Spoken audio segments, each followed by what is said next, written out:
आपणास आठवत असेल की लोकसभा निवडणुकीमध्ये द रिंगण लाईव्हने महाराष्ट्राचा जो सर्वे आपल्याला सांगितलेला होता तो सर्वे 100% खरा ठरला होता आणि 100% हा सर्वे खरा ठरल्यानंतर महाराष्ट्रातले अनेक मान्यवरांनी त्याचं कौतुक केलं आणि तुमची सर्वेची मेथड काय आहे या विषयावर अनेकांनी आम्हाला प्रश्न विचारले किंवा कशा पद्धतीने आपण सर्वे करताय या संदर्भात मी अनेकांनी विचारणा केलेली आहे। खरं म्हणजे द रिंगण लाईव्ह हे एक यूट्यूब चॅनल महाराष्ट्रामध्ये ते कितीही लोकप्रिय असलं तरी साधन सामग्रीमध्ये त्याच्याकडे खूप मोठं यंत्रणा नाही किंवा साधन सामुग्री नाही, परंतु प्रत्यक्ष फील्डवर जाणे, प्रत्येक जिल्ह्याला भेट देणे, तिथल्या प्रमुख लोकांशी चर्चा करणे आणि लोकांशी चर्चा करत असताना सामान्य नागरिकाला त्या मतदारसंघातल्या सामान्य नागरिकाला काय वाटतं त्याच्याशी बोलून एक अंदाज तयार करणे की या मतदारसंघातल्या लोकांना नेमकं या पक्षाविषयी किंवा या आमदाराविषयी किंवा या उमेदवाराविषयी नेमकं काय वाटतं, उद्या ही लोक जेव्हा मतदान केंद्रामध्ये जातील तेव्हा काय करतील, असे अनेक अंगाने अशा विविध विषयाला एकत्रित करून आम्ही मतदारसंघाचा किंवा संपूर्ण महाराष्ट्राचा अंदाज बांधतो आणि हा अंदाज लोकसभेमध्ये 100% खरा ठरलाय। विधानसभेमध्ये हा अंदाज 95च्या आत येणार नाही याचीही काळजी आपण घेतोय आणि अशा पद्धतीने आमची पूर्ण टीम आता मराठवाड्याच्या दौऱ्यावर निघालेत। माझ्यासोबत माझे ब्युरो चीफ आहेत रमेश लोंढे आणि माझी संपूर्ण टीम माझ्यासोबत आहे। 2 जिल्ह्याचा दौरा पूर्ण झालेला आहे। लातूर पासून या दौऱ्याला मी सुरुवात केलेली आहे आणि नांदेडचा दौरा आता पूर्ण होतोय। लातूर आणि नांदेड या 2 मतदारसंघात मिळून विधानसभेच्या 14 जागा येतात। या 14 जागाची नेमकी काय परिस्थिती आहे या विषयावर आज मी आपल्याशी बोलणार आहे। नमस्कार, मी राजू पाटील आणि आपण पाहताय द रिंगण लाईव्ह। मित्रांनो, लातूर आणि नांदेड हे 2 एकमेकांना जोडणारे जिल्हे आहेत। जो विचार लातूरमध्ये चालतो तोच विचार नांदेडमध्ये चालतो। आपल्याला सगळ्यांना आठवत असेल की नांदेड या मतदारसंघामध्ये अशोकराव चव्हाण साहेब जेव्हा भारतीय जनता पार्टीमध्ये गेले तेव्हा नांदेड आता पूर्णपणे भाजपमय होईल की काय अशा प्रकारची शंका सगळ्या राजकीय जाणकारांना होती। पण या जिल्ह्यामध्ये नेमकं उलट घडलेलं आहे की या जिल्ह्यामध्ये येणारे जे 9 विधानसभा मतदारसंघ आहेत या 9 विधानसभा मतदारसंघापैकी एखादा विधानसभा मतदारसंघ अशोकरावांच्या बाजूने जाऊ शकतो आणि 8 विधानसभा मतदारसंघामध्ये अशोकरावांच्या विरोधात असलेलं वातावरण नांदेड जिल्ह्यामध्ये आपल्याला बघायला मिळते। त्यात दुर्दैवानं नांदेड जिल्ह्याचे काँग्रेसचे निवडून आलेले खासदार वसंत चव्हाण साहेब यांचं दुर्दैवी निधन झालेलं आहे आणि त्यामुळे संपूर्ण नांदेड जिल्ह्यावर एक प्रकारची सहानुभूतीची लाट काँग्रेस पक्षाच्या बाजूने आपल्याला बघायला मिळते। नांदेड शहरातले जे 2 नांदेड दक्षिण आणि नांदेड उत्तर हे 2 मतदारसंघ असोत किंवा इतर जिल्ह्यामधले इतर 7 मतदारसंघ असोत, या 7ही मतदारसंघामध्ये अशोकराव चव्हाणांच्या विरोधामध्ये म्हणजे मतदारांची जी भावना झालेली आहे की चिकडे अशोकराव त्यांच्या विरोधामध्ये आपल्याला मतदान करायचंय अशा पद्धतीची भावना या मतदारसंघामध्ये निर्माण झाली आहे। आम्ही अनेक ग्रामीण लोकांना विचारलं, नागरिकांना विचारलं की का कशासाठी अशोकरावांनी तर या जिल्ह्याच्या विकासासाठी हजारो कोटी रुपये आणलेले आहेत। प्रचंड मोठा विकास अशोक चव्हाणांनी आपल्या मतदारसंघामध्ये मुख्यमंत्री असताना, मंत्री असताना किंवा त्यांचे पिताजी शंकररावजी चव्हाण हे मुख्यमंत्री असताना नांदेडचा कायापालट करण्याचं काम या चव्हाण कुटुंबियांनी केलेलं आहे आणि असं असताना सुद्धा आपण एक मतदार या जिल्ह्यातले म्हणून अशोक चव्हाणांच्या विरोधामध्ये का जात आहे किंवा अशोक चव्हाण आपल्याला का नको आहे असे प्रश्न आम्ही जेव्हा केले तेव्हा लोकांचं मत असं होतं की हा जिल्हा हा काँग्रेसचा बालेकिल्ला आहे। शंकरराव चव्हाणांपासून सातत्याने या जिल्ह्यातल्या मतदारांनी काँग्रेसच्या विचाराला मतदान केलेलं आहे आणि लोक प्रश्न करतात म्हणजे सामान्य नागरिक प्रश्न करतात की चव्हाण कुटुंबियांनी नांदेडच्या विकासासाठी मोठं योगदान दिलंय हे मान्य आहे, परंतु काँग्रेस पक्षाने चव्हाण कुटुंबियाला काय कमी केलं।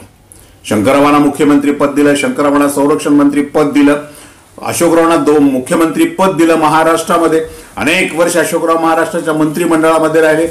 म्हणजे जेव्हा जेव्हा काँग्रेसची सरकार स्थापन झाली तेव्हा तेव्हा चव्हाण कुटुंबियांचा सहभाग त्या मतदारसंघामध्ये राहिला।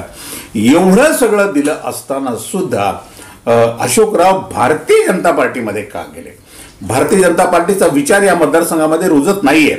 प्रताप पाटील चिखलीकर भलेही गेल्या वेळेला या मतदारसंघातून विजयी झाले असले तरी प्रताप पाटलांच्या विजयाची गणितं नेमकी वेगळी होती. भारतीय जनता पार्टीचा विचार म्हणून प्रताप पाटील चिखलीकर या मतदारसंघातून विजय झालेले नव्हते. ही महत्वाची गोष्ट आपण लक्षात घेण्याची आवश्यकता आहे.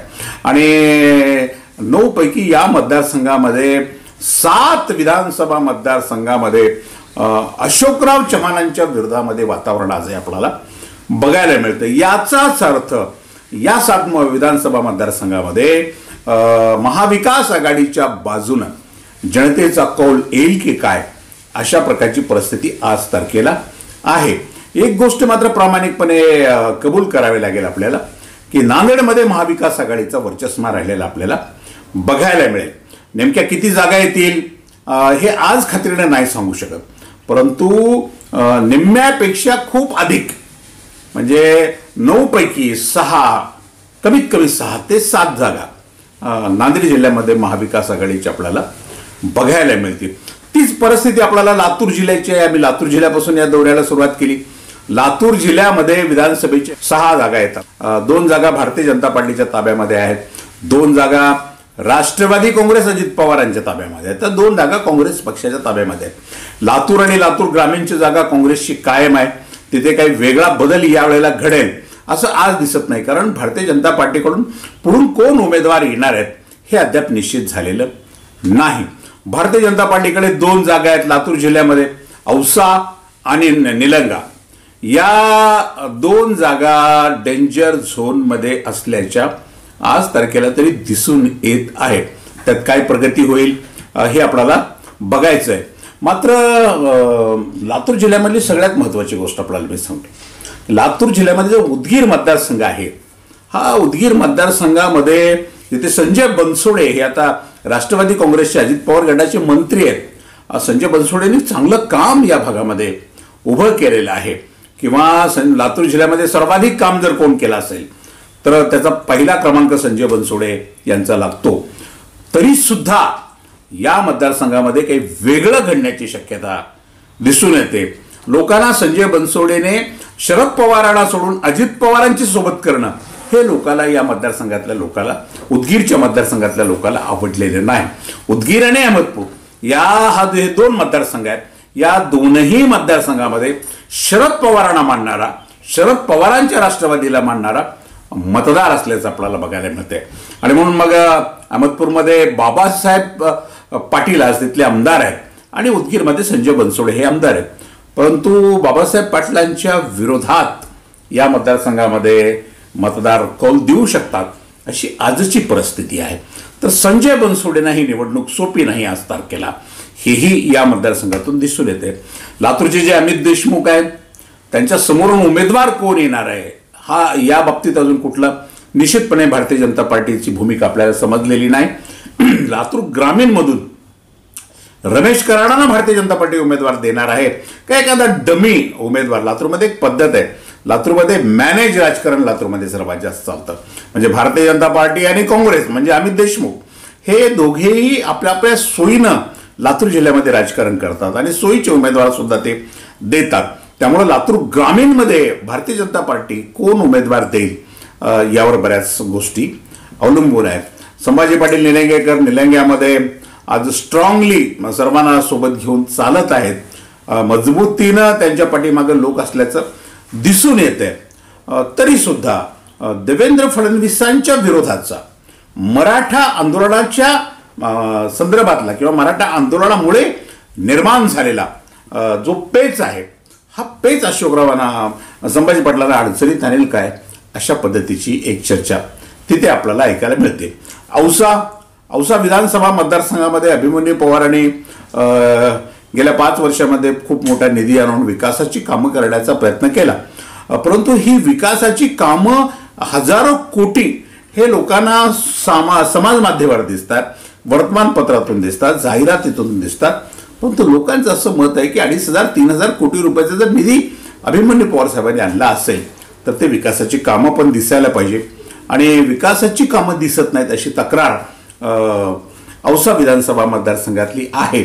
आणि या विधानसभा मतदारसंघामध्ये आज या क्षणाला अभिमन्यू पवार म्हटलं स्ट्रॉंगच आहे, त्याच्यामध्ये संशय नाही.